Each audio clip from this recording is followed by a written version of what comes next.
कर लिया ना डिस्कशन। 1905 में क्या होता है? बंगाल विभाजन। अब एक चीज मुझे बताओ, बंगाल विभाजन होता है 1905 में, इसकी डेट क्या थी? ये बंगाल विभाजन की जो 1905 में हुई, इसकी घोषणा करने की डेट कब थी? घोषणा करने की डेट बिल्कुल सही, 19 जुलाई। क्या 19 जुलाई को क्या होती है? घोषणा होती है ना कि बंगाल विभाजन क्या किया जाएगा? बंगाल विभाजन किया जाएगा। उसके बाद 16 अक्टूबर को, कब? 16 अक्टूबर को इसका क्या हो जाता है? लागू हो जाता है। बंगाल विभाजन क्या हो जाता है? लागू हो जाता है। और मैंने आपको बताया भी था कि बंगाल जो बटा हुआ था, कैसे बटा हुआ था? ये पूर्व और पश्चिम, ये वाला क्षेत्र पश्चिम है और ये वाला क्षेत्र पूर्व है। जो पूर्व वाला क्षेत्र है वहां पे मुस्लिम बाहुल लोग थे और पश्चिम वाला क्षेत्र वहां पे हिंदू बाहुल लोग थे। पूरब और पश्चिम समझ में आता है कि नहीं आपको भारत का? कि किसको हम पूर्व बोल देते हैं, किसको हम पश्चिम बोल देते हैं भारत का? ये चीजें समझ में आती कि नहीं आती? क्लास में बैठ जाओ, जल्दी से बंद कर दो उसको। ये चीजें समझ में आती कि नहीं? नहीं समझ में आती हो तब भी एक बार मैं बता देता हूं, ताकि जिनको समझ में नहीं आती उनको क्या हो जाए, ये चीजें क्लियर हो जाए। देखो, जब आपका भारत बनता है, क्या बनता है आपका? जब भारत बनता है, ये आपका क्या है? भारत है, ठीक है। ये जो आपका भारत है, तो भारत के साथ कहानी क्या है कि ऐसे और ऐसे आप हमेशा वो कर लिया करो। और यही नहीं, जब आप मैथ के क्वेश्चन सॉल्व करना, तो जब आपको डायरेक्शन वाले प्रश्न आते हैं, तो वहां पे भी यही तीर, यही एरो आपको क्या आएगा? काम में आएगा। जब मैथ आप क्वेश्चन सॉल्व करोगे, तो जब वो वाले डायरेक्शन वाले आते तो ये आते हैं। तो जब ये ऊपर वाला एरो जो होता है, इसको हमेशा क्या बोलते हैं?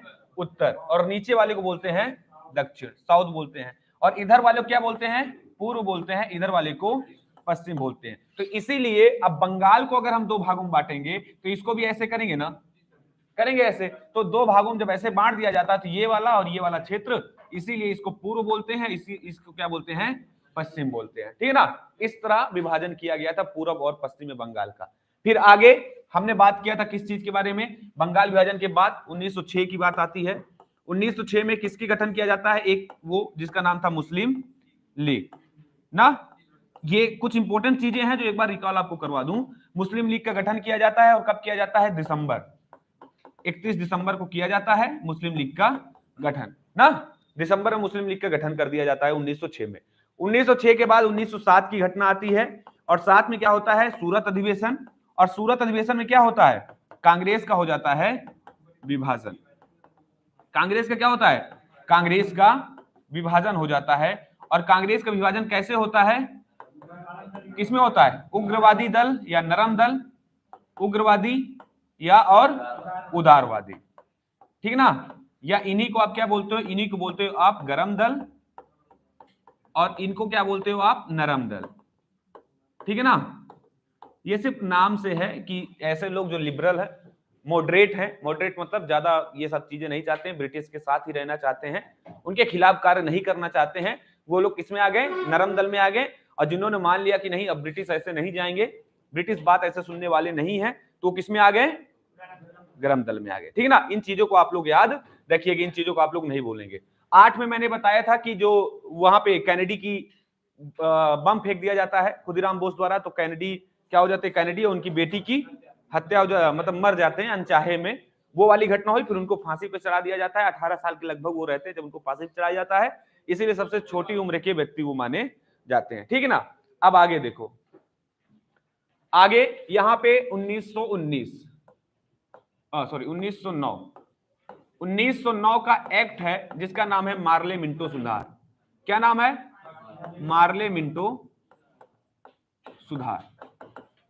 इसमें बहुत सी बातें आई, लेकिन इनमें सबसे इंपॉर्टेंट बात जो है, जो आपको याद रखना है, वो बात जो थी, उस बात का सिर्फ एक पहलू आपको देखना है। यहां पे क्या किया गया? मुस्लिमों के लिए अलग निर्वाचन क्षेत्र की बात बोली गई। क्या किया गया यहां पे? मुस्लिम के लिए या मुस्लिमों के लिए अलग निर्वाचन क्षेत्र की बात। कब? अलग निर्वाचन क्षेत्र की बात।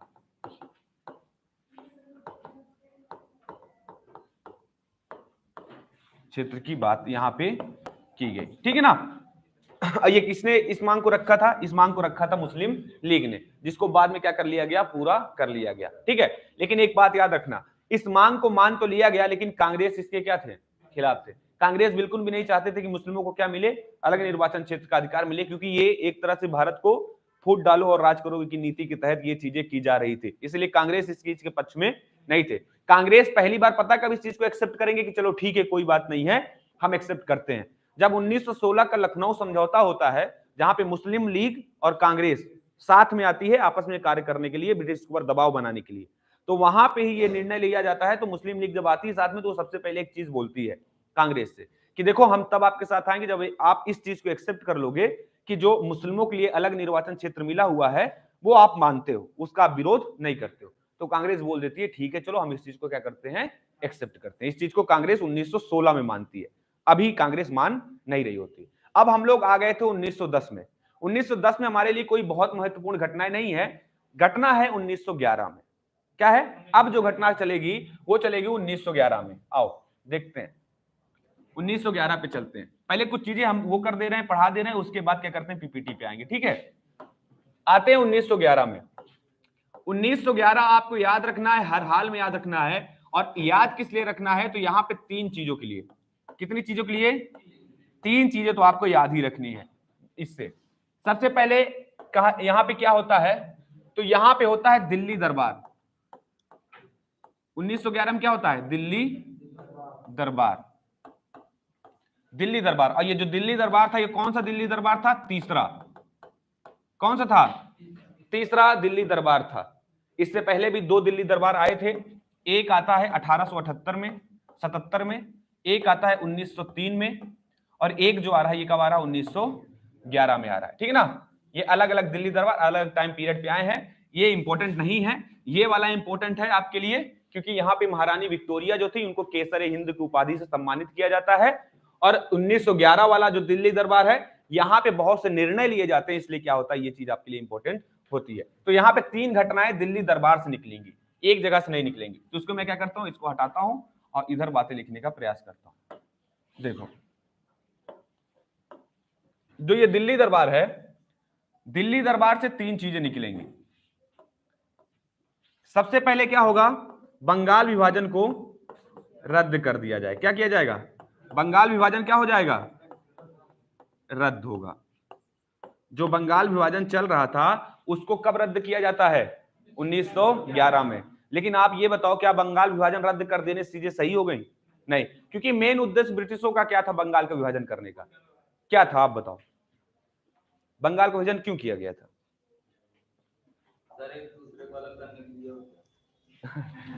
कौन से एक दूसरे से? अरे उग्रवादी और उदारवादी। अरे यार ऐसा ना बोलो, इस तरह ही गलत हो जाएगा। हिंदू मुसलमान को अलग करने के लिए। हाँ बैठ जाओ।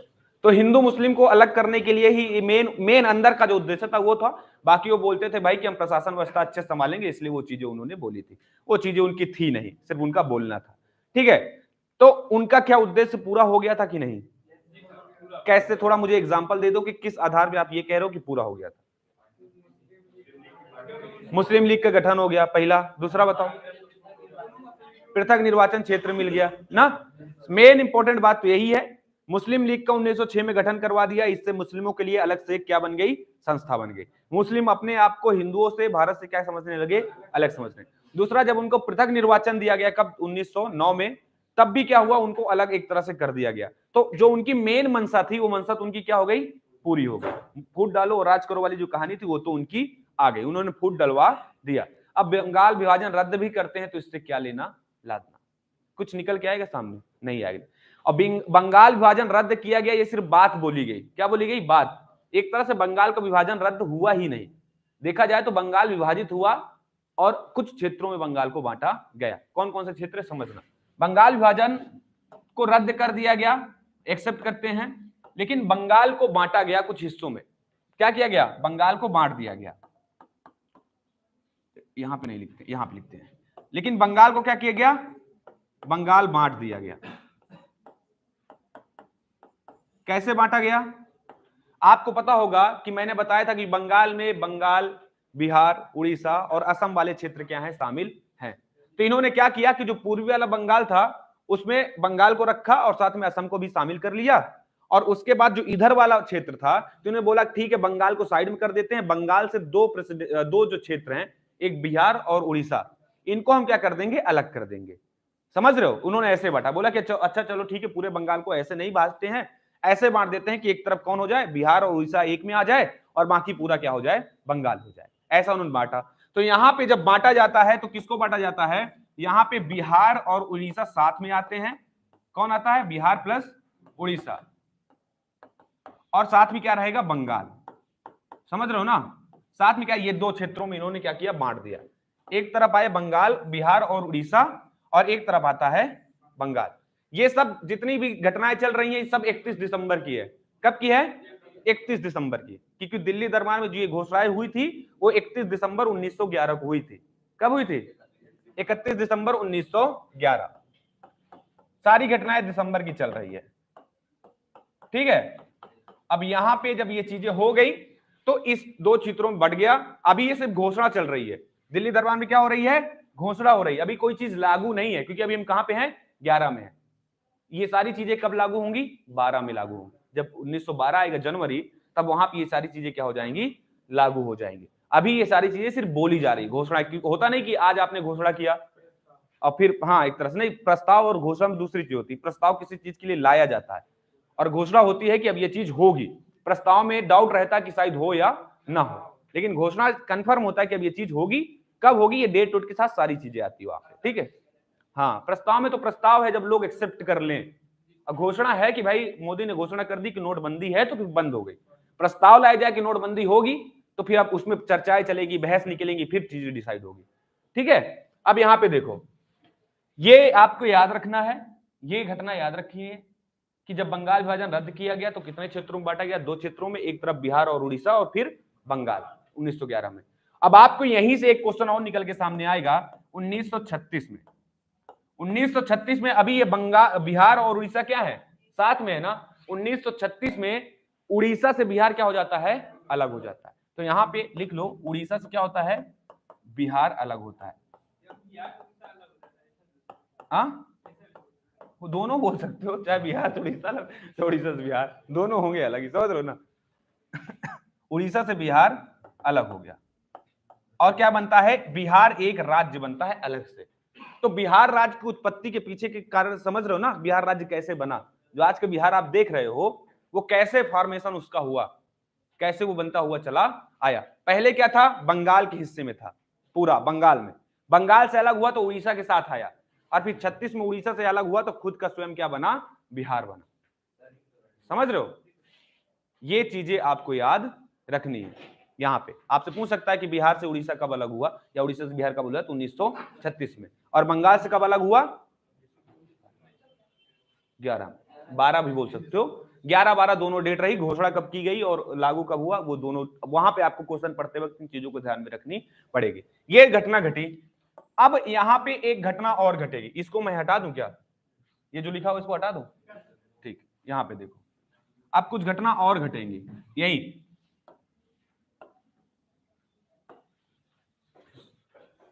समझो। एक घटना और क्या घटी,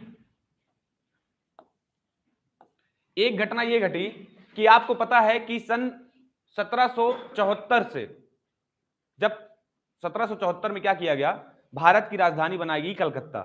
क्या बनाई जाती, कलकत्ता। 1774 से लेकर के 1911 तक भारत की राजधानी कौन सी रहती है, ब्रिटिश भारत की कलकत्ता राजधानी रहती है। तो जब कलकत्ता राजधानी रहती है, तो जब दिल्ली दरबार बैठाया जाता है तो एक चीज डिसाइड किया जाता है कि एक काम करते हैं, क्यों ना जो ये है राजधानी है इसका कर दिया जाए परिवर्तन। परिवर्तन मतलब स्थानांतरण, एक जगह से दूसरी जगह पे राजधानी को स्थानांतरित कर दिया जाए। 1911 में यह चीज घोषणा की जाती है कि अब जो पहले कलकत्ता राजधानी थी वो अब कलकत्ता नहीं रहेगी, बल्कि कहां राजधानी बनेगी, दिल्ली। दिल्ली को राजधानी बनाने की घोषणा की जाती है। कब घोषणा की जाती है, 1911, दिसंबर 1911 में दिल्ली को राजधानी बनाने की घोषणा की जाती है। मैं बार बार इसलिए इसको रिपीट कर रहा हूं क्योंकि यहां पे प्रश्न जब आपसे पूछता है तो यहां पे बंगाल बिहार वाला भूल जाओ, याद रहेगा अच्छी बात, नहीं याद रहेगा कोई बात नहीं, वो बिहार स्पेशल में क्वेश्चन पूछता है जब बिहार का एग्जाम देने जाओगे तब। लेकिन ये प्रश्न पूरे भारत में कोई भी एग्जाम दे रहे हो तो यहाँ पे प्रश्न आपसे पूछता है। यहां पे क्या होता है, यहां पे आपसे प्रश्न पूछेगा कि भारत की जो दिल्ली राजधानी है वो राजधानी बनाने के लिए घोषणा कब की गई, आपसे ये पूछ, कब की गई? 1911, दिसंबर 1911। और अगर आपसे ये पूछे कि उसको राजधानी कब बनाया गया, तब आप क्या बोलोगे? 1912। कब? 1912। इस चीज को याद रखना, अगले ही दिन 1 जनवरी को क्या किया जाता है, 1 जनवरी 1912 को दिल्ली को भारत की राजधानी बना दी जाती है। ठीक है, याद रखना, घोषणा और स्थापना, इसलिए बार बार इसको मैं रिकमेंड कर रहा हूं, और कुछ नहीं। ठीक है, तो यहां पे क्या होता है, कलकत्ता से क्या होगा, कलकत्ता से राजधानी स्थानांतरण, राजधानी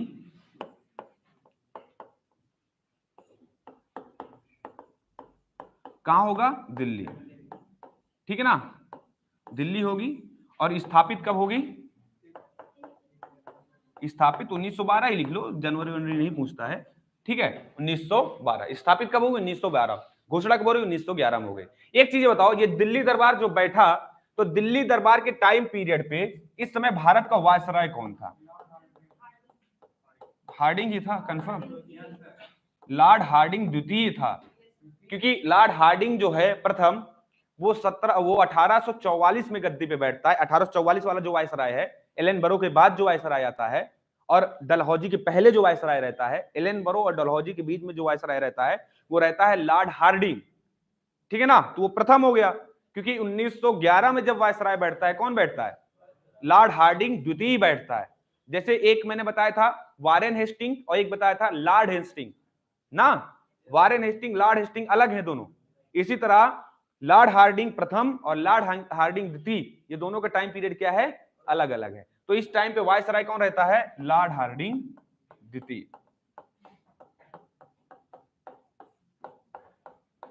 लॉर्ड हार्डिंग द्वितीय क्या रहता है? वायसराय। और दिल्ली दरबार के समय जो शासक रहता है वो कौन था?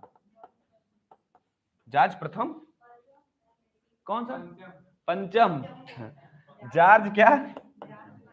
जॉर्ज पंचम। हम कह रहे हैं जॉर्ज प्रथम कह रही है। जॉर्ज क्या? जॉर्ज पंचम। ये क्या रहता है, इसी के उपलक्ष्य में, इसी को जो आता है ये भारत में, तब दिल्ली दरबार का आयोजन किया जाता है। इतनी घटनाएं हैं जो 1911 में घटित हुई, ये आपको याद रखना है, इसको आपको भूलना नहीं है। हाँ हाँ, ब्रिटेन की थी, क्योंकि सारी चीजें ब्रिटेन की चल रही है। दिल्ली दरबार ब्रिटेन के ही जो एक तरह से वर्तमान के राष्ट्रपति जो हैं वो शासक ही है, क्राउन है, क्राउन को ही क्या किया जाता था, यहाँ पे बुलाया जाता था। ठीक है, 3 बार दिल्ली दरबार बैठा है, मैंने उस घटना को बता दिया। और हर बार दिल्ली दरबार की क्या हुई? आलोचना हुई है। पहली बार जब आलोचना होती तब भी भारत में अकाल पड़ा था, वो फालतू का क्या बचा रहे थे दिल्ली दरबार। दूसरी बार जब 1903 में दिल्ली दरबार बैठता है, तब भी अकाल भारत में चल रहा था, और ये भव्य तरीके से दिल्ली दरबार मचा रहे, तब भी इन्होंने विरोध किया। उग्रवादी तभी से एक्टिव होंगे धीरे धीरे। और अब ये वाला होगा तो बंगाल विभाजन हो रहा है, उसका विरोध हो ही रहा है, और यहाँ पे बंगाल विभाजन को रद्द करने की भी मांग की जाती है, और रद्द भी किया जाता है। ठीक है ना, इतनी घटना है, इतनी घटना आपको क्या रखना है? याद रखना है। अब 1912 वाली जो घटना है वो चीज हो गया, 1912 वाली जो घटना है वो भी इसी में शामिल हो जाए, क्योंकि जो घोषणा 1911 में हो रही है वो सारी घोषणाएं 1912 में लागू हो रही है। ठीक है ना, सारी घोषणाएं 1912 में लागू हो रही है। अब आइए कुछ और इंपॉर्टेंट चीजें देखते हैं। ठीक है, जैसे कि अब हम चलते हैं घटना 1913 की। 1913 एक जगह है अमेरिका में, कहां जगह है? अमेरिका में, और उस जगह का नाम है सैन फ्रांसिस्को। सैन फ्रांसिस्को, देख लेना गलत सलत लिख जाता है, ओह सॉरी। ठीक है, क्या है? सैन फ्रांसिस्को जगह का नाम है, ये अमेरिका में है। यहां पे एक पार्टी का गठन किया जाता है, और उस पार्टी का नाम क्या रहता है? गदर। क्या? कौन सी पार्टी? गदर पार्टी का गठन किया जाता है। यहां पे 2 व्यक्तियों का नाम आपको याद रखना है। ठीक है, किनका? 2 व्यक्तियों का नाम आपको याद रखना है। एक का नाम था लाला हरदयाल, और दूसरे व्यक्ति का नाम था सोहन लाल सिंह भाकना। क्या नाम था उसका? सोहन सिंह भाकना उनका नाम था, या सोहन लाल भाकना, या सोहन सिंह भाकना भी आप बोल सकते हो। ठीक है, इनका 2 व्यक्तियों का आपको नाम याद रखा। तो आपको क्या यहां पे याद रखना है, गदर पार्टी का जो गठन हुआ कौन करता है, लाला हरदयाल। कौन करते हैं, लाला हरदयाल प्लस सोहन सिंह भाकना। सोहन सिंह भाकना। और पहले अध्यक्ष भी कौन बनाए जाते हैं इस पार्टी के, सोहन सिंह भाकना। सोहन सिंह भाकना इसके प्रथम क्या बनाए जाते हैं, अध्यक्ष बनाए जाते हैं। ठीक है, इस चीज को याद रखना। ये जो गदर पार्टी गठन किया गया, ये गदर पार्टी बनी क्यों थी, गदर पार्टी के बनने के पीछे का कारण था, भारत में राजनीतिक राष्ट्रवादी उग्रवादी गतिविधियां चल रही थी। तो भारत से ही जो कुछ भूतपूर्व सैनिक थे, ठीक है, कुछ किसान थे, जो पंजाब वाले क्षेत्र में पहले थे, पंजाब हरियाणा वाला क्षेत्र से थे, और फिर बाद में कहां चले गए, कनाडा और अमेरिका वाले क्षेत्र में जाके बस गए। तो उन्होंने क्या किया, वहां पे राजनीतिक गतिविधियां शुरू करने के लिए भारत के लोग क्या किया, एक पार्टी का गठन किया, उस पार्टी का नाम रखा गदर। तो यहां उद्देश्य क्या था कि भारत की आजादी के लिए राष्ट्रवादी जो गतिविधियां हैं इसको चलाया जाए, और कहां चलाया जाए, अन्य देशों में। तो अमेरिका में इस देश को चलाने के लिए इस पार्टी का गठन किया जाता है। और यही नहीं, ये पार्टी जब बनती है तो ये पार्टी एक साप्ताहिक पत्र जारी करती है। क्या, एक क्या जारी करती है, साप्ताहिक पत्रिका।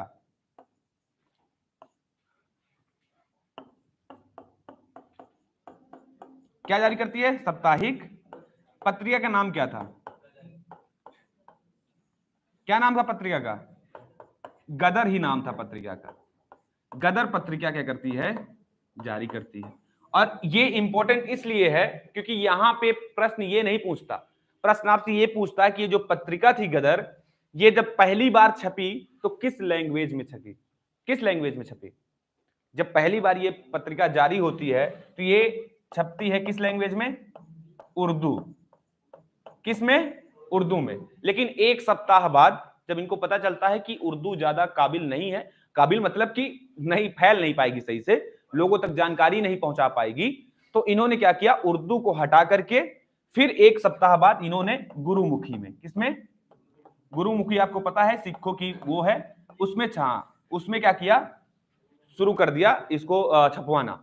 और आगे चल के ये अन्य भाषाओं में भी धीरे धीरे छपना शुरू, ये गुरुमुखी में ही नहीं रहेगी, अन्य भाषा, इंग्लिश में भी, हिंदी में भी, अन्य भाषाओं में भी क्या हुई, धीरे धीरे छपना शुरू हो गई। ठीक है, इतनी चीजें हैं जो 1913 में आपको याद रखना है। 1913 में भी कुछ इंपॉर्टेंट घटनाएं हैं, जैसे कि ये गदर वाली, ठीक है ना, गदर वाली घटना आपको याद रखना है। इसी तरह 1912 में एक और कहानी होती है, लॉर्ड हार्डिंग के ऊपर बम फेंका जाता है और 12 में, और जिसको दिल्ली षड्यंत्र के नाम से जाना जाता है। वहां पे होता क्या है कि सचिंद्र सान्याल और रास बिहारी बोस, घोष नहीं बोस, रास बिहारी घोष क्या थे, 1908 के 60 के, हाँ 60 के क्या थे, अध्यक्ष थे, कांग्रेस के अधिवेशन के अध्यक्ष, जहां पे जूता फेंका जाता है। ठीक है, और सचिंद्र सान्याल, बता तो रहा हूं, सचिन सान्याल और रास बिहारी बोस, ये दोनों क्या होते हैं, यहाँ पे शामिल रहते हैं। बाद में इनको पकड़ के फांसी की सजा भी दी जाती है। ठीक है ना, यहाँ पे याद रखना, या याद नहीं रखना है, वो आप में नहीं आएगा। दिल्ली षड्यंत्र पूछेगा तो घटना यही पूछेगा, 1912 की घटना थी, बस हो गया, इससे ज्यादा कुछ नहीं पूछेगा आपसे। वो तो मैंने सिर्फ एक रिकॉल करने के लिए बता दिया, जब मैं पीपीटी खोलूंगा तो वहां पे ये घटना लिखी होंगी।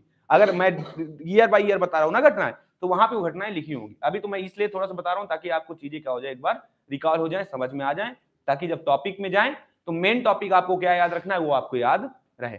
अब आगे आते हैं, आगे आते हैं, आपको एक घटना याद रखनी है 1914 की। क्या आपकी याद रखनी है घटना, 1914 की। 1914 में क्या हुआ, कोई बताएगा, पूरे नहीं, विश्व की बात नहीं कर रहा, वो द्वितीय प्रथम विश्व युद्ध शुरू हो जाएगा, वो दूसरी चीज है, हम भारत से रिलेटेड चीजें यहां पे देख रहे हैं। आपको पता है 1914 में ही प्रथम विश्व युद्ध शुरू हो जाता है, ठीक है, और 1418 तक ये चलता है, ठीक है, लगभग 4-5 सालों तक। तो वो हमसे उससे मतलब नहीं है, क्योंकि आपके पेपर में वो चीज नहीं पूछेगा भी तो याद ही रख लेना, प्रथम विश्व युद्ध की शुरुआत होती है 1914 में, याद रख लेना। याद रखना है आपको यहाँ पे एक घटना जिसका नाम है कोमाक्ता गारू प्रकरण। क्या प्रकरण, कोमाक्ता गारू प्रकरण, ठीक है, ये चीज को आपको याद रखना है। ये क्या है आखिर, ये एक जहाज है, सुनो ध्यान से, ये क्या है, ये एक जहाज है, ये जो है ये एक जापानी जहाज है। कैसी जहाज, जापानी जहाज है। ये एक नहीं, सुभाष चंद्र बोस इससे संबंधित नहीं है, ठीक है। ये एक जापानी जहाज है और इस जापानी जहाज को क्या किया जाता है, भारतीयों के द्वारा लिया जाता है बंगाल की खाड़ी में। इसको लिया जाता है किराए पर एक तरह से, कि इस जहाज से हम कहां जाएंगे, कनाडा। क्योंकि ये लोग जो जा रहे थे कनाडा, जिनका उन्होंने सोचा कि अब दूसरे देश में जाके बसे, इसके पीछे कारण ये था कि भारत में इतनी ज्यादा त्रासदी चल रही थी और साथ ही साथ विश्व में क्या शुरू हो गया था, प्रथम विश्व युद्ध शुरू हो गया था। और प्रथम विश्व युद्ध, आपको एक घटना पता हो कि अमेरिका प्रथम विश्व युद्ध में शामिल नहीं होता, कि था शामिल नहीं था, शामिल वो दूर दूर था, उसको शामिल होना नहीं चाहता था, और कनाडा भी इन सारी चीजों में शामिल नहीं था। तो इसलिए इन लोगों ने सोचा कि यार सबसे शांति वाली जगह कहां है, अमेरिका या फिर कनाडा, चलो वहीं चलते हैं। तो ये प्लान बनाते कहां पे, चलो कहां चलते हैं, कनाडा। और इसके लिए एक किराए पे जहाज चाहिए था, तो जहाज का नाम था कोमागाटा मारू, ठीक है ना। और नाम ही है जापानी, कोमागाटा मारू, इसलिए थोड़ा सा अजीब लग रहा है आपको, ठीक है। तो जापानी नाम है, तो जापानी जहाज थी, तो किराए पे ले लिया, जाने लगे। जब जाने लगे तो रास्ते में एक जगह पड़ती है जिसका नाम था सिंगापुर। बीच में जब आओगे इंडोनेशिया वगैरह, मलेशिया वगैरह, तो वहीं पे एक छोटे सा द्वीपीय देश है जिसका नाम है सिंगापुर, ठीक है ना। सिंगापुर वाली जगह पे ये क्या करते हैं, रुकते हैं, आराम करते हैं, विश्राम करते हैं। उसके बाद फिर क्या करते हैं, आगे चलना शुरू करते हैं, कनाडा पहुंच जाए। ये घटना मैं क्यों बताया कि बीच में ये रुके, क्योंकि इसके पीछे की कहानी है। कहानी ये है कि कनाडा में एक बात चली, या वहां पे सरकार ने एक चीज रखा, प्रस्ताव रखा, कि जो भी जहाज अगर भारत से आ रहा है या जहां से भी आ रहा है, अगर वो रास्ते में कहीं पे भी रुकेगा, एक भी जगह, कहीं भी एक जगह वो रुका हुआ है, विश्राम लिया हुआ है, तब उसको हम कनाडा की सीमा के अंदर नहीं आने देंगे। समझ रहे हो बात को। अगर वो रास्ते में कहीं पे भी एक जगह रुका हुआ है तो हम उसको कनाडा की सीमा के अंदर नहीं आने देंगे। ये बात उन्होंने पहले ही बोल दी थी। अब एक चीज ये बताओ, ये जहाज कहीं रास्ते में रुकती है, रुकती है ना सिंगापुर में, तो क्या इसको एंट्री मिलेगी कनाडा में जाने के लिए? नहीं मिलेगी। जब नहीं मिलती एंट्री, तो वहां पे इनका विवाद शुरू होता है, और वहीं पे अपनी बात रखने के लिए कुछ लोगों ने क्या किया, एक कमेटी का गठन किया, जिस कमेटी का नाम था शोर कमेटी। शोर कमेटी नामक एक कमेटी गठन किया जाता है ताकि कनाडा में अपनी बात को रखा जा सके। लेकिन कनाडा वाले इस बात को नहीं मानते, क्योंकि बोले कि सबके लिए एक ही प्रावधान है, आपके लिए भी यही प्रावधान है, हम किसी के लिए कुछ अलग नहीं कर सकते। वो वहां पे थोड़ा बहुत जो भी राजनीतिक विवाद होता है वो होता है, लेकिन उसके बाद क्या करते हैं, ये वहां से वापस, क्योंकि वहां पे लड़ नहीं सकते थे भाई, क्यों लड़े, वो उनका अपना प्रावधान है, आप प्रावधान को मानना पड़ेगा। कोई ब्रिटिश तो है नहीं, अपने देश में शासन व्यवस्था संभाल रहे हैं, समझ रहे हो ना। तो वहां से वो क्या करते हैं, वापस। जब वापस आते हैं तो बंगाल की खाड़ी पे जब आते हैं, तो ब्रिटिश इनको यहां पे एंट्री देने के लिए मना कर देती है कि नहीं, हम आपको भी एंट्री इधर नहीं देंगे। तो ये बंगाल की खाड़ी में इनका जो, भाई थक चुके थे, इतना सफर, हर एक चीज, परेशान थे, तो इनका जो सब्र का बांध था वो टूट गया, और वहीं पे जो सैनिक थे, सैनिकों के साथ साथ क्या हो जाती है, झड़प हो जाती है और मारकूट होती है। लगभग 14 से 15 लोग, एग्जैक्ट मुझे डाटा नहीं याद है सर, लगभग 14 लोग जो होते हैं ये मर जाते हैं, जो जहाज के अंदर रहते हैं, झड़प में। किसके साथ? ब्रिटिश सैनिकों के साथ झड़प में इनकी झड़प होती है बंगाल की खाड़ी में। तो यही प्रकरण बहुत फेमस हो गया, समझ रहे हो ना, ये घटना क्या हो गई, फेमस हो गई। तो बताना हमको इसलिए पड़ता है क्योंकि एग्जाम में आपसे प्रश्न पूछ लेता है कि कोमागाटा मारू प्रकरण की घटना कब हुई, आपसे सिर्फ डेट पूछता है। कोमागाटा मारू प्रकरण की घटना कब हुई? 1914 में। यह जहाज कहां जा रहा था? कनाडा जा रहा था। यह जहाज किससे किराए पे लिया गया था? जापान से। जब कनाडा में झड़प होती है तो कौन सी कमेटी का गठन किया जाता है? शोर कमेटी। ऐसे ही प्रश्न आपसे वहां पे पूछ लेता है क्योंकि ये घटना हो गई थी फेमस, ठीक है ना। ऐसी चीजें हैं, अभी आगे जब पीपीटी आएगी तो वहां पे बातें लिखी रहेंगी, ठीक है। तो ये 1914 वाली घटना भी आपके लिए क्या रहेगी, इंपॉर्टेंट रहेगी। अब आगे आते हैं हम, अब आगे आते हैं 1915। तो आपको पता ही गांधी जी का क्या होता है, भारत में आगमन होता है। 1915 में गांधी जी भारत आ जाते हैं, और सबसे पहले अपने राजनीतिक चेतन को जगाने के लिए भारत के बारे में ये किससे मिलते हैं? हाँ, गोखले जी से मिलते हैं, और वहां पे गोखले से राजनीतिक ज्ञान प्राप्त करते हैं। और इसीलिए बाद में ये क्या बोलते हैं कि हमारे जो राजनीतिक गुरु हैं वो कौन हो गए? गोखले जी। गोपाल कृष्ण जो गोखले हैं ये इनके राजनीतिक गुरु के रूप में भी जाने जाते हैं। तो ये याद रखना, गांधी जी के राजनीतिक गुरु कौन थे? गोपाल कृष्ण गोखले थे। गोखले इनको रिकमेंड करते हैं कि अगर आपको भारत में आजादी दिलानी है तो भारत में आजादी दिलाने से पहले, भारत में आप काम करो, इससे पहले भारत को आपको जानना पड़ेगा। क्या करना पड़ेगा? भारत आपको जानना पड़ेगा। और रिकमेंड करते हैं कि आप भारत दर्शन पे निकलो। और गांधी जी उसी टाइम पे क्या करते हैं? भारत दर्शन पे निकलते हैं। और छोटी छोटी जगहों में घूमते हैं, गांव से लेकर के बड़े शहरों तक भी वो घूमते हैं, हर सभाओं का देखते हैं कि कहां पे कैसे क्या चीजें चल रही हैं।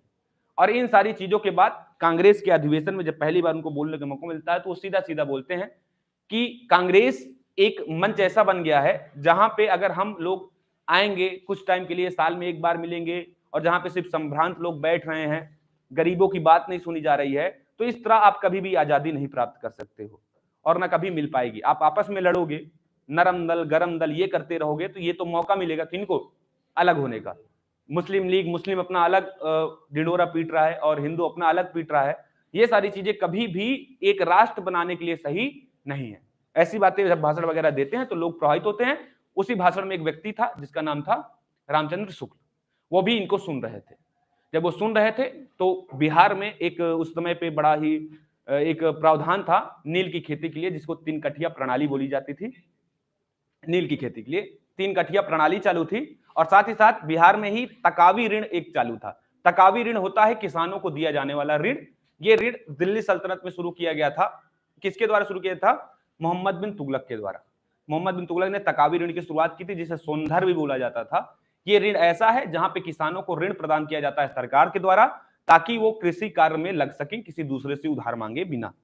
तो यहाँ पे तकावी ऋण वगैरह का भी विवाद था, क्योंकि यहाँ पे जो शायद दरें ज्यादा कर दी गई होंगी, समझ रहे हो, ब्याज वगैरह जब ऋण दिया गया होगा कुछ भी। और उसके बाद मेन मुद्दा था 3 कठिया प्रणाली का 1917 में। और 3 कठिया प्रणाली का मेन मुद्दा में यही था भाई कि 3/20 हिस्से में क्या करनी होती थी, खेत के नील आपको बोना अनिवार्य था। लेकिन बाद में क्या हुआ, हाँ, 18वीं शताब्दी के अंत आते आते जर्मनी ने कृत्रिम रूप से रंगों की छपाई को, रंगों का उत्पादन करना शुरू कर दिया, रंगों को बनाना शुरू कर दिया कृत्रिम रूप में। तो अब नील के खेती का कोई औचित्य ही नहीं बचता था, क्योंकि अब कृत्रिम रूप में रंग आ गया। जैसे आप रंग लगाते हो, आप तो क्या नील का प्रयोग करते ही, क्या अब दिखता है? पहले तो लोग नील डाल भी, अब दिखता है क्या? नहीं मिलता। तो यहां से क्या हुआ, नील की खेती की जो बातें थी वो खत्म हो गई धीरे धीरे। अब जिन्होंने नील बोया हुआ था, तो जब बोते थे तो पहले उनको सरकार से लगान के रूप में चीजें देनी पड़ती थी, और अपना खेत के एक हिस्से में बोने के लिए सरकार ने ये सारी चीजें प्रावधान कर रखी थी। लेकिन बाद में क्या हुआ कि सरकार ने बोला कि अब नील की जरूरत नहीं है, तो हम खरीद भी नहीं सकते, लेकिन अब आप अपने खेत में जो हिस्सा है 3/20 हिस्सा पे आप कुछ भी बो, हम आपको मना नहीं करेंगे। लेकिन उस हिस्से पे कुछ भी बोने से पहले आपको हमको क्या देना पड़ेगा? लगान, क्योंकि आपको उसको हमसे छुटवाना पड़ेगा। छुड़वाना है तो हमको लगान दो, पैसा दो, उसके बाद आप उसको जाकर छुड़वा लो। और वहां पे वैसे ही नील की खेती बिक नहीं रही थी, लोग वैसे भी गरीब चल रहे थे, यहाँ भूखमरी मची पड़ी थी। ये कैसे इन चीजों को समझा जाए, तो वो कोई समझ नहीं रहा था। तो इसी के चक्कर में रामचंद्र शुक्ल किससे मिलते हैं? गांधी जी से। तो गांधी जी 1917 में इनके साथ चंपारण जाते हैं बिहार में, और चंपारण में ही क्या होता है, एक आंदोलन की धीरे धीरे शुरुआत करते हैं। क्योंकि वहां पे जब वो सारे मुद्दे को घूमते हैं, फिरते हैं, देखते हैं, फिर कुछ कमेटियां बनाते हैं, फिर कमेटियों की बात को रखते हैं, और फिर पहुंचते हैं कहां पे? ब्रिटिश सरकार के पास, और अपनी बात रखते हैं। और फिर वहीं पे चंपारण आंदोलन की शुरुआत होती है, जहां पे एक मुआवजा दिया जाता है। किसको? किसानों को। किसानों को जो मुआवजा मिलना चाहिए था, वो मुआवजा उनको मिलता है, उनकी जमीन भी छुड़ाई जाती है। तो इसी तरह चंपारण आंदोलन क्या हो जाता है? सफल हो जाता है। तो यहां पे घटना में क्या बताने जा रहा था, गांधी जी का आगमन, ठीक है ना। गांधी जी के आगमन के बाद 1916 में क्या होगा? लखनऊ कांग्रेस का क्या होगा? लखनऊ अधिवेशन। क्या होगा कांग्रेस का? कांग्रेस का लखनऊ अधिवेशन 1916 में हो रहा है। और इस लखनऊ अधिवेशन की आपको अध्यक्ष का नाम याद रखना है, जिनका नाम क्या था? अंबिका चरण मजूमदार। अंबिका चरण मजूमदार, ठीक है ना। ये अब यहीं पे क्या हुआ, यहां पे 2 घटनाएं घटेंगी लखनऊ सम्मेलन। एक क्या होगा? एक गरम दल और नरम दल, ये क्या हो जाएंगे? ये आपस में मिल जाएंगे। जो अभी तक 1907 में जो अलग हुए, वो 9 साल बाद क्या हो जाएंगे? आपस में फिर से मिल जाएंगे, ठीक है ना। दूसरा, यहां पे मुस्लिम लीग और कांग्रेस के मध्य भी क्या होगा? समझौता होगा, जिसको क्या बोला गया? इसको बोला गया लखनऊ समझौता। इसको क्या बोला गया? लखनऊ समझौता बोला गया, या इसको कांग्रेस लीग समझौता भी बोलते हैं। क्या बोलते हैं? कांग्रेस लीग समझौता, ठीक है। ये घटनाएं आपको याद रखनी है। तो अगर आपसे पूछे लखनऊ समझौता किससे संबंधित था, तो आपको बताना है मुस्लिम लीग और कांग्रेस से संबंधित था। ये नहीं बोल देना कि नरम दल और गरम दल को आपस में मिलाने से संबंधित था। ठीक है, इस बात को याद रखना। लखनऊ अधिवेशन में ये आपस में मिलते हैं। ये सारी बातें लखनऊ अधिवेशन की ही निकल के आ रही है, लेकिन स्पेशल नाम दिया गया लखनऊ समझौता जो था वो कांग्रेस और मुस्लिम लीग के बीच में था। ठीक है ना, ये घटनाएं घटेगी। फिर 1917 में चंपारण वाला विद्रोह होगा और इसी टाइम पीरियड 1916 में ही एनी बेसेंट और बाल गंगाधर तिलक, ये दो लोग आपस में मिलकर एक लीग की स्थापना करते हैं जिसका नाम था होम रूल लीग, जिसको बोला जाता है गृह शासन लीग। ठीक है ना, क्या बोला गया, गृह शासन लीग। इसलिए हिंदी बोल रहा हूं क्योंकि हिंदी में भी लिखा हुआ मिल जाता है तो लोग कंफ्यूज हो जाते हैं। ठीक है, तो यहां पे ये बातें निकल के आई जब बाल गंगाधर तिलक महाराष्ट्र वाला क्षेत्र, यूपी मध्य प्रांत वाला क्षेत्र, ठीक है ना, और कर्नाटक वाला क्षेत्र, इन क्षेत्रों पे क्या करते हैं, महाराष्ट्र में बंबई शामिल नहीं था उनके, इन क्षेत्रों में ये होम रूल लीग आंदोलन की शुरुआत करते हैं। कब शुरू करते हैं, अप्रैल 1916 से। ठीक है, इसके बाद सितंबर या अक्टूबर, सितंबर है शायद, हाँ सितंबर 1916 में ही जिस क्षेत्रों में बाल गंगाधर तिलक थे उन क्षेत्रों के अलावा सारे क्षेत्रों में कौन शुरुआत करता है, Annie Besant home rule league की शुरुआत करती हैं। ठीक है, तो आपसे ये भी पूछ सकता है कि होम रूल लीग जो हुआ था वो कब हुआ, 1916 में। कौन कौन उससे संबंधित था, दो व्यक्तियों का नाम याद रखना है, बाल गंगाधर तिलक और एनी बेसेंट। ठीक है, फिर 1917 में कांग्रेस का अधिवेशन होगा, कलकत्ता अधिवेशन, जिसकी अध्यक्षता करती हैं एनी बेसेंट, और पहली ऐसी महिला बन जाती हैं जो क्या करती हैं, कांग्रेस के अधिवेशन की अध्यक्षता कर रही होती है। ठीक है ना, और साथ ही साथ 1917 में ही चंपारण का वो भी होता है। चंपारण सत्याग्रह, और हाँ चंपारण में ही गांधी जी पहली बार सत्याग्रह का प्रयोग करते हैं। तो भारत में सत्याग्रह का पहला प्रयोग कब हुआ था, चंपारण आंदोलन में गांधी जी के द्वारा। ठीक है, हाँ वो तो नाम वो धीरे धीरे ऐसे ही कर रहे थे, एक में भूख हड़ताल करेंगे। ठीक है, अहमदाबाद में क्या करते हैं, हड़ताल करते हैं, और सत्याग्रह, तो हड़ताल सत्याग्रह ये सब सीख रहे थे गांधी जी कि बड़ा आंदोलन चलाने के लिए पहले छोटी छोटी चीजों को करके देख रहे थे कि क्या सक्सेस होगा कि नहीं होगा। फिर आगे जब असहयोग आंदोलन 1920 में शुरू होगा तब वहां पे सत्याग्रह जैसी चीजें चलेगी, फिर हड़ताल जैसी चीजें, सविनामज्ञा आंदोलन, फिर वहां पे आगे जब आप देखोगे 42 में, तो ऐसे ही गांधी जी पहले चीजों को सीखते थे, सीखना बहुत जरूरी होता है। ठीक है, इतनी घटनाएं हैं। अब चलते हैं एक बार पीपीटी पे इन घटनाओं के बारे में एक बार नजर डाल लेते हैं, उसके बाद हम लोग क्या करते हैं, आगे बढ़ते हैं। कहां पे, भारत में, तो सीधा नाम तुमको बताना है। अगर भारत में तुमसे ये पूछे कि किसने की, तो आपको बताना है बाल गंगाधर तिलक, क्योंकि अप्रैल में उनका चालू हुआ और उनका सितंबर में। लेकिन ऐसा कभी आपसे पूछेगा नहीं, पूछेगा तो दोनों व्यक्तियों का नाम दिए रहेगा या फिर एक व्यक्ति का देगा और दूसरे का देगा ही नहीं। समझ रहे हो ना, ऐसे प्रश्न पूछेगा कभी भी। हाँ,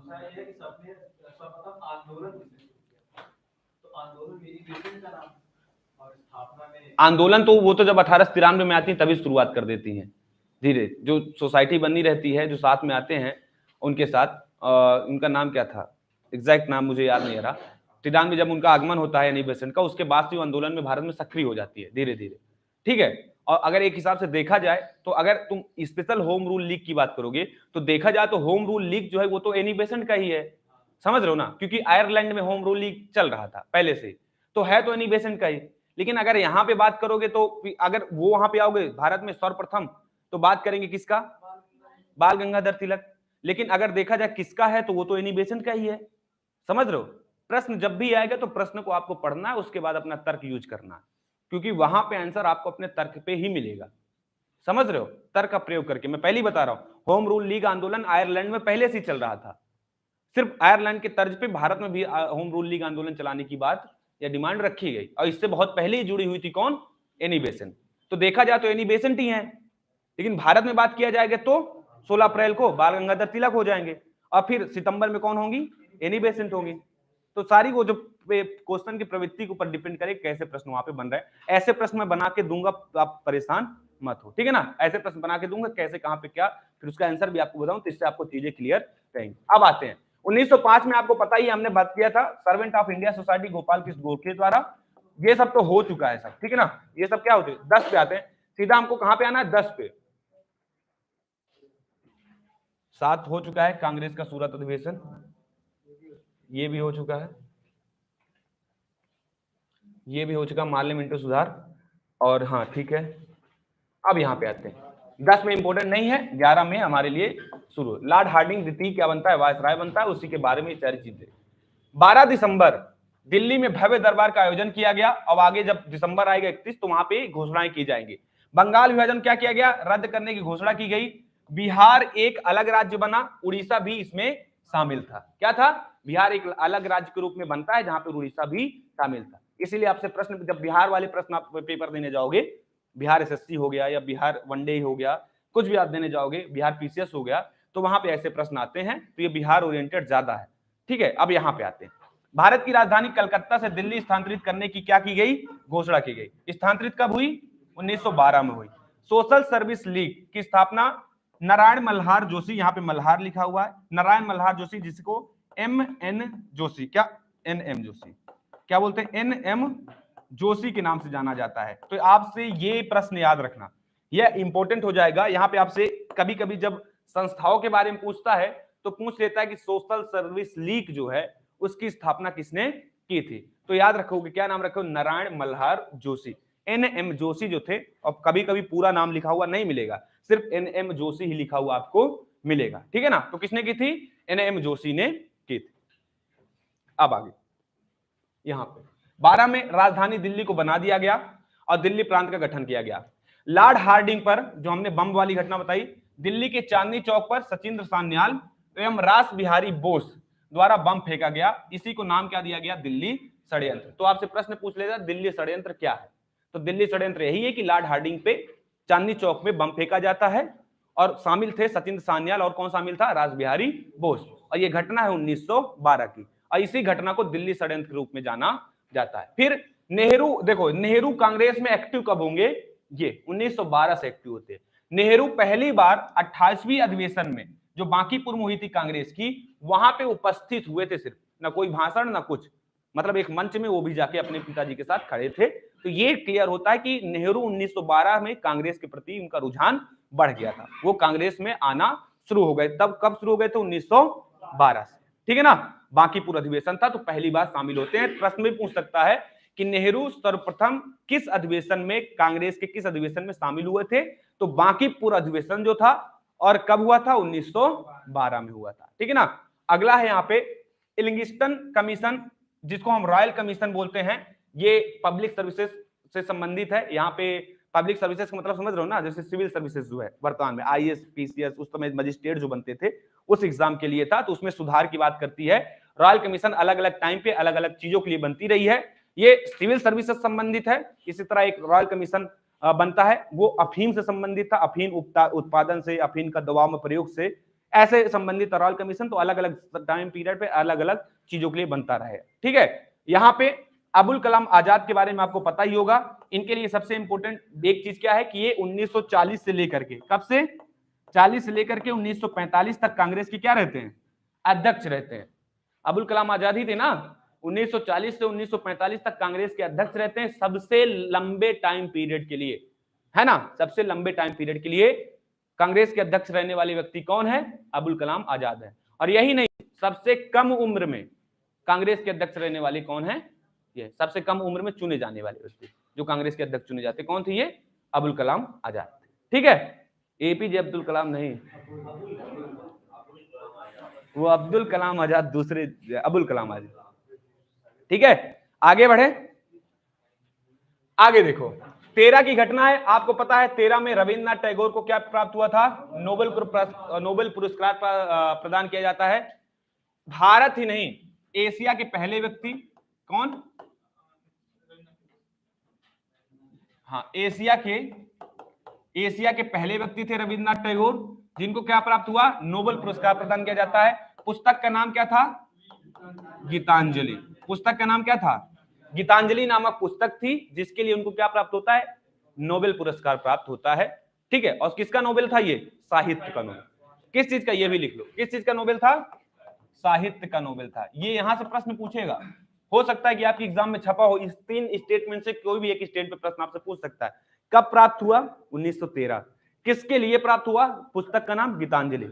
और क्या क्या बोलते हैं, किस क्षेत्र में प्राप्त हुआ? साहित्य के क्षेत्र में, ठीक है ना। और कौन से नंबर के व्यक्ति थे? भारत ही नहीं, एशिया के पहले व्यक्ति थे। तो अब तो भारत के प्रथम हो ही जाएंगे जब एशिया के हैं तो, ठीक है ना। ये चीज आपको याद रखनी है। आगे, फिरोज शाह मेहता द्वारा द बंबई क्रॉनिकल की शुरुआत की गई, ये भी आपसे प्रश्न पूछ लेता है। ये सब मैं इसलिए डाला हूं, ये सब फैक्ट हैं, समझ लो, इनके पीछे कोई कहानी घटना नहीं होती, क्योंकि जब आंदोलन चल रहे होते तो नए नए संगठनों का गठन होता रहता है, और ये सारे संगठन आंदोलन से जुड़े रहते हैं। उनका कार्य यही होता है ब्रिटिशों को भगाना, अलग अलग तरीके से काम करके। तो इसलिए, क्योंकि यहाँ पे स्टेटमेंट आपसे पूछता रहता है फैक्ट में कि द बंबई क्रॉनिकल की स्थापना किसने की, तो फिरोज शाह मेहता ने की। ऐसे ही जैसे सोशल सर्विस लीग की स्थापना किसने की, एम जोशी ने की। ऐसे ही प्रश्न आपसे क्या करता है, पूछते रहता है, ठीक है।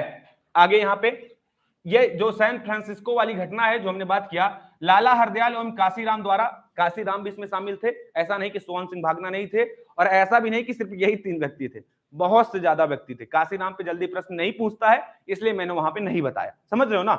2 व्यक्तियों को ज्यादा प्रश्न पूछता है, लाला हरदयाल से और सोहन सिंह भागना से। तो हमको मेन वहीं पे फोकस रहना जहां पे क्वेश्चन ज्यादा पूछ लेता है।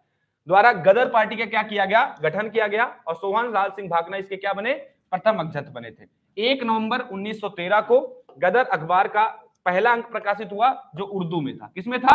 उर्दू में था। और 9 दिसंबर क्या होता है, 1913 में यह गुरुमुखी में छपने लगा। इसके प्रत्येक अंक के पहले पृष्ठ पर छपता था क्या, अंग्रेजी राज का काला चिट्ठा। अंग्रेजी राज का कच्चा चिट्ठा या काला चिट्ठा ऐसे छपता था। यहां पे देखो, ये पहले पृष्ठ पे छपता था, ये एक इसका स्लोगन होता था कि इसमें जो भी बातें लिखी जाएगी किसके खिलाफ है, अंग्रेजों के खिलाफ है। और वो नाम देते थे कि ब्रिटिश राज का काला चिट्ठा या कच्चा चिट्ठा, ठीक है ना। जहां पे क्या गलत काम कर रही, क्या काम नहीं कर रही, कहां पे क्या विरोध हुए, किसको दबाया गया, किसको मारा गया, ये सारी घटनाएं इस अखबार में छपती थी, ठीक है। अब अगले प्रश्न उसमें आते हैं। 1914 में आपको पता है मैकलेगन समिति, कोई जरूरी नहीं है कि आप याद रखो इसे, मैंने लिख दिया है कि मैकलेगन समिति किससे संबंधित थी। तो जो ब्रिटिश सरकार थी, ब्रिटिश सरकार में भी जैसे वर्तमान में वित्तीय आर्थिक जोखिम आते रहते हैं, कभी इन्फ्लेशन बढ़ जाता है, कभी इन्फ्लेशन कम हो जाता है, ठीक है ना। मुद्रास्फीति आती, कभी अपस्फीति आती, अस्फीति आती है। तो भारत में भी क्या होता है, बैंकों का रेगुलेट किया जाता है, आर्थिक समीक्षा की जाती है, ये सारी चीजें भारत सरकार कहती है ना। तो ऐसी, तो इसके लिए कुछ कुछ समितियों का भी गठन किया जाता है, रघुराम राजन समिति, ऐसी रंगराजन समिति, ठीक है ना। ऐसी बहुत सी समितियां जिनका गठन भारत में किया गया है आजादी के बाद। तो ऐसे ही ब्रिटिश सरकार में भी क्या था, कुछ वित्तीय आर्थिक जो जोखिम थे उनकी स्थिति को जानने के लिए, समझने के लिए ब्रिटिश भारत में 1914 में एक मैकलेगन समिति है, उसका क्या किया जाता है, गठन किया जाता है, जो सरकार के वित्तीय सुझावों के लिए गठित की गई, ठीक है ना। यहां पे याद रखना, मैकलेगन समिति सरकारी वित्तीय अवस्था में सुधार के लिए या सुझाव के लिए क्या की गई, गठन किया गया था। तिलक यहाँ पे क्या होता है, मांडले जेल से रिहा हो जाते हैं। आपको पता है बाल गंगाधर तिलक, इनको वैलेंटाइन सिरोल जो था, या चिरोल भी बोलते हैं, उसने बोला था जो बाल गंगाधर तिलक व्यक्ति है ना, ये भारतीय शांति का क्या है, जनक है। हाँ, भारतीय शांति का मेन कारण बाल गंगाधर तिलक। ये चीज कौन बोलता है, वैलेंटाइन सिरोल या चिरोल भी बोलते हैं, दोनों नाम उसका है, ठीक है। तो अब यहां पे देखो, आपको पता है कि बंगाल विभाजन में बहुत ज्यादा एक्टिव थे ये ना, घटनाएं चल रही थी इधर। 1908 में जब बंगाल विभाजन को दबा दिया जाता है, जो स्वदेशी आंदोलन जो चल रहा था उसको जब दबा दिया जाता है, तो इनको पकड़ के जेल में बंद कर दिया जाता है। कहां पे बंद कर दिया जाता है, जेल में। और उस जेल का नाम था मांडले जेल। और ये मांडले जेल है कहां पे, म्यांमार। कहां पे है, म्यांमार में है ये, जिसको बर्मा बोला जाता था उस टाइम पे। कहां पे थी, म्यांमार। म्यांमार में ये है, ये जगह मांडले, इरावदी नदी है उसी के आसपास है मांडले जेल। वहां पे इनको बाल गंगाधर तिलक को क्या किया जाता है, कैद कर लिया जाता है। और ये इनको छोड़ा कब जाता है, लगभग 6-7 साल बाद। 7 साल बाद 1914 में इनको जेल से रिहा कर दिया जाता है, ठीक है। जब ये रिहा होके आते हैं तभी इसके बाद एनी बेसेंट से मिलते हैं और क्या करते हैं, होम रूल लीग की स्थापना फिर शुरू हो गए। इसीलिए इनको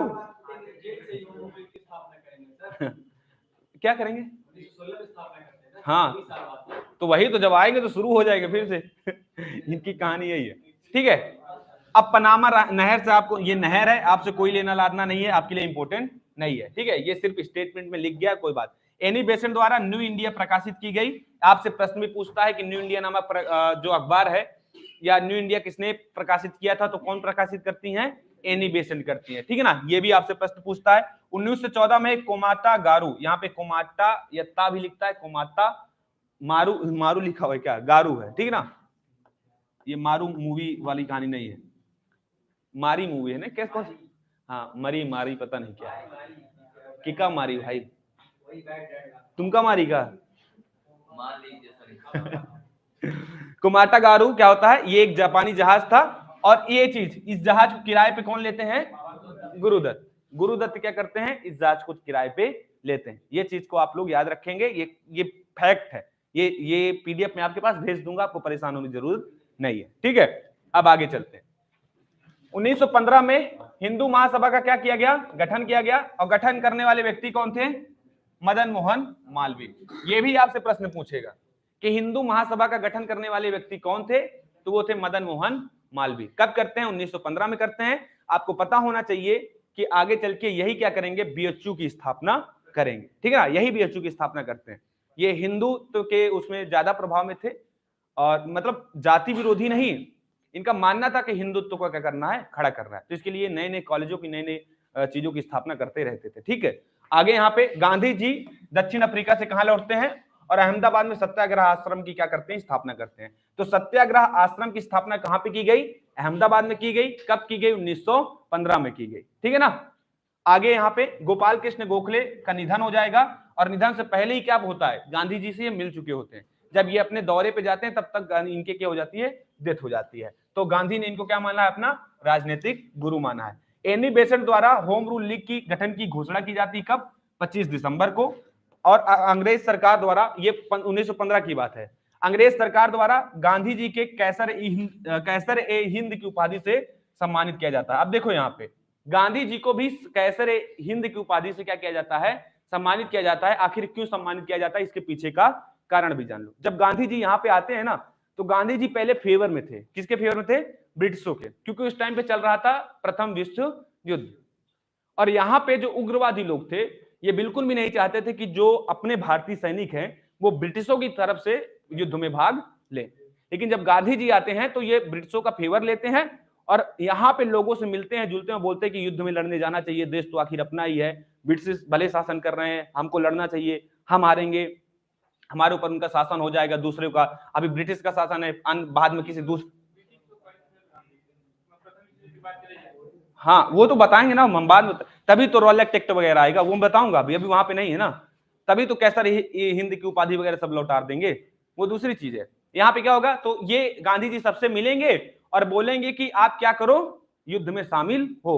तो इससे प्रभावित होकर के, गांधी जी का कार्य देख करके प्रभावित हो जाते हैं कौन, ब्रिटिश, और इसीलिए वो गांधी जी को कैसर हिंद की उपाधि से सम्मानित करते हैं। और यही कारण भी है कि शुरू में गांधी जी को ये लोग रोकते नहीं हैं, क्योंकि गांधी जी शुरू में इनके क्या रहते हैं, फेवर में, सोचते हैं गांधी जो भी काम कर रहा है ठीक है, हमारे फेवर में किया है, युद्ध में जब जरूरत पड़ी तो कितना हमारा साथ दिया था।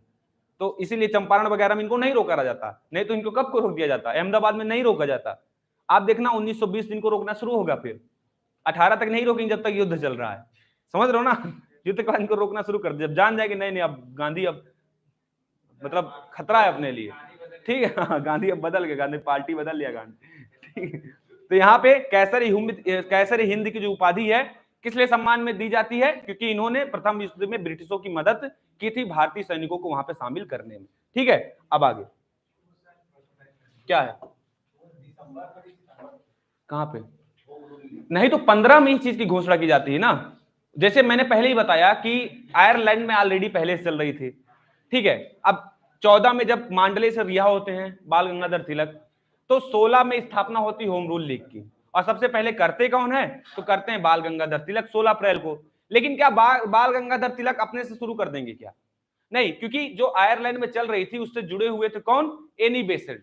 तो उसी के आधार पे वो बात बोलती हैं कि एक काम किया जाए, भारत में भी होम रूल लीग आंदोलन चलना चाहिए।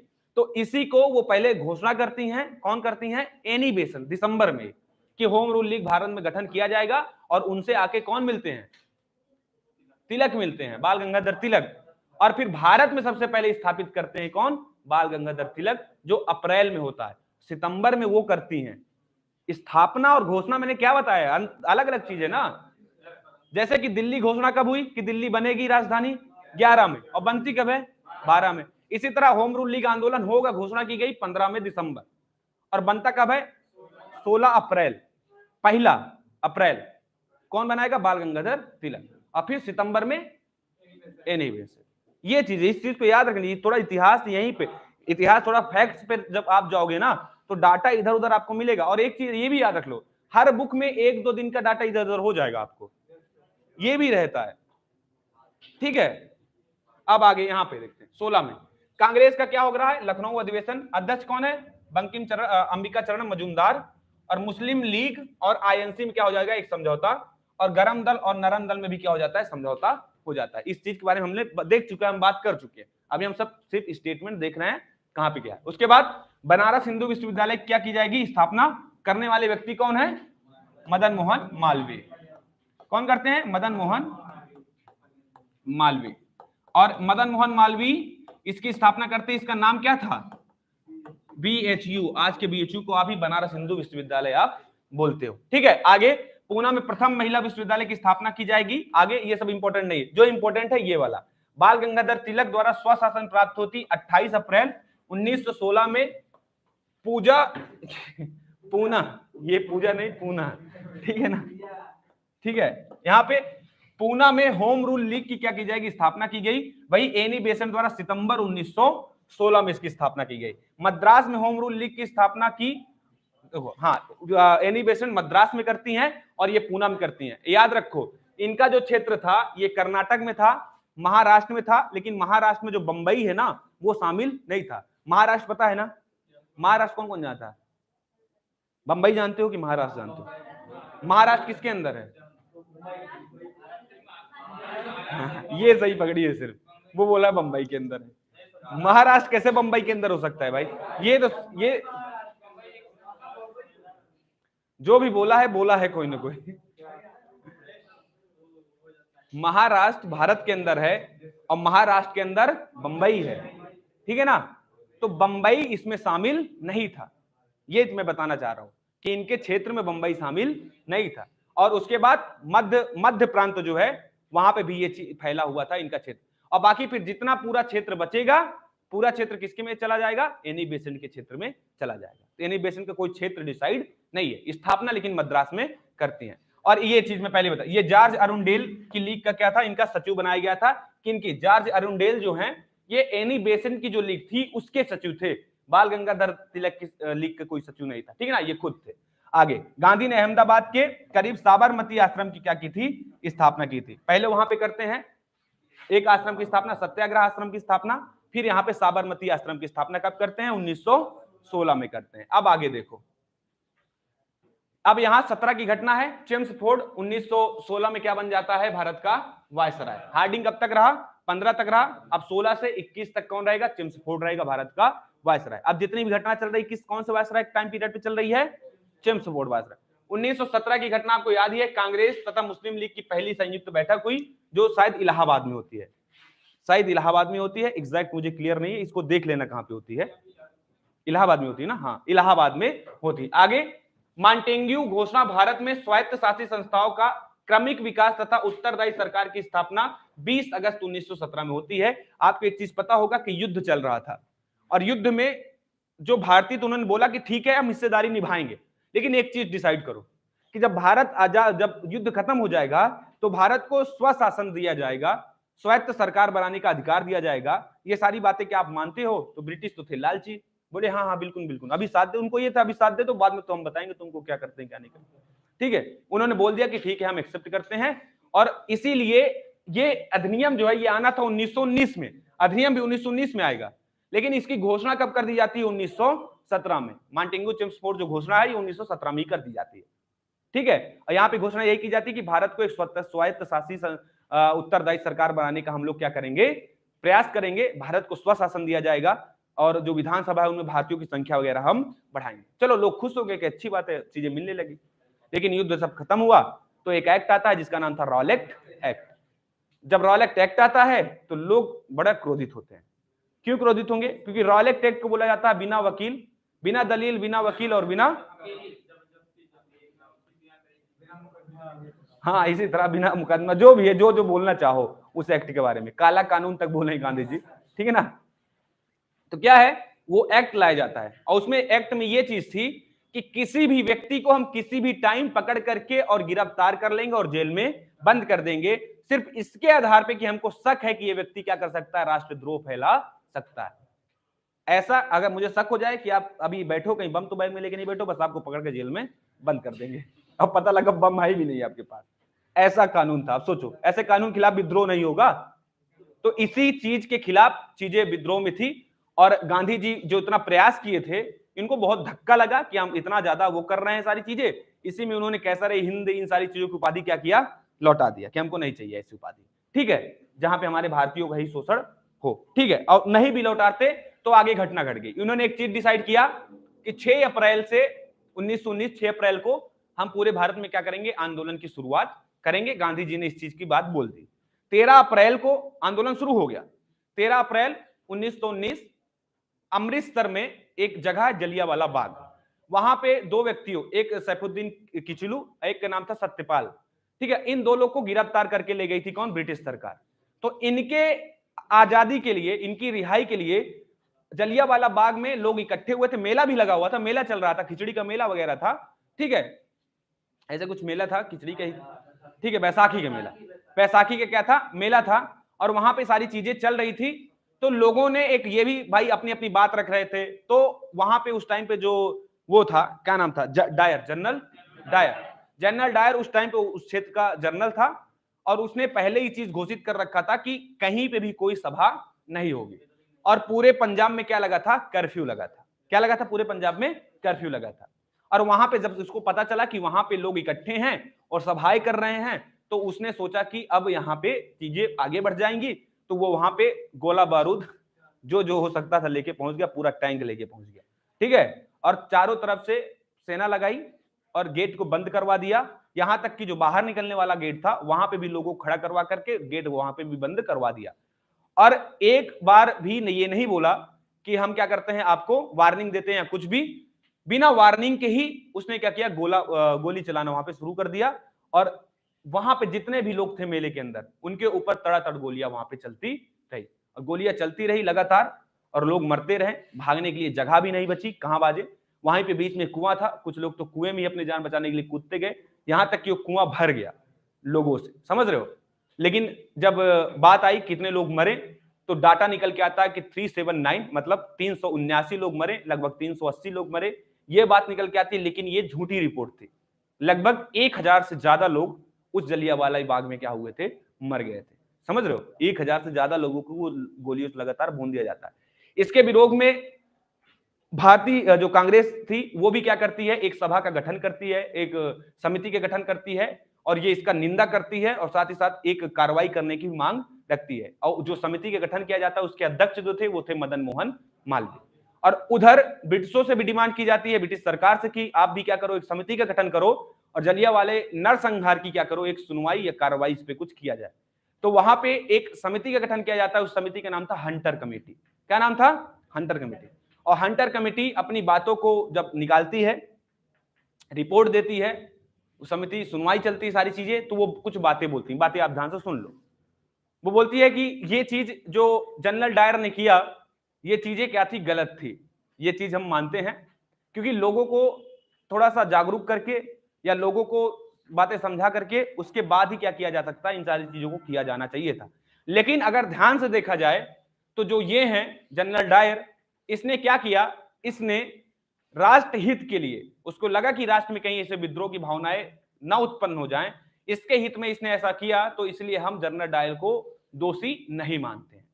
अब आप समझो, इतना कुछ होने के बाद वो जनरल डायर को दोषी नहीं मानते, बल्कि ये बोलते हैं कि राष्ट्र हित के लिए ये सारी चीजें की गई, ठीक है। इसका बहुत विरोध होता है और उसी टाइम पे खिलाफत आंदोलन भी शुरू होता है और गांधी जी भी क्या करते हैं, 1920 में असहयोग आंदोलन की शुरुआत की बात रखते हैं और यहां से असहयोग आंदोलन क्या होता है, शुरू हो जाता है, ठीक है। यहां पे मैंने बताया चंपारण सत्याग्रह होगा, ये सब बतना रॉलेट एक्ट आएगा, ठीक है। क्या आएगा, रॉलेट एक्ट आएगा। ये सारी घटनाएं हैं, 16 मार्च को आता है। उसके बाद आगे इस पे कार्रवाई शुरू होती है और कांग्रेस का क्या होता है, 1917 में अधिवेशन होगा, जिसकी प्रथम महिला अध्यक्ष कौन होगी, एनी बेसेंट होगी, कलकत्ता। ये कहां तक की घटना है ये? 1917 तक। 1917 तक की पीडीएफ आपके टेलीग्राम ग्रुप चैनल पे, व्हाट्सएप पे भी डाल दूंगा, वहां पे ठीक मैं डाल दूंगा, आपको मिल जाएंगी। तो अब क्या करते हैं, आगे जो शुरू होगा 1918 के बाद से शुरू होगा, और ऐसे ही जो इंपॉर्टेंट घटनाएं रहेंगी उसी पे ध्यान देंगे, क्योंकि हम लोग का एक सीमित दायरा होता है, हम सारी चीजें आपको एक्सप्लेन नहीं कर सकते हैं। इसको आप समझिए, टीचर को जज मत करना शुरू कर देना, क्योंकि उसके पीछे का कारण होता है कि हम क्या लेके चल रहे हैं, क्या दिमाग में लेके चल रहे हैं, और कितना आपको देना है, कितना एग्जाम कब है, ये सारी चीजें हमको सोचनी पड़ती है। ठीक है, बंद कर दो।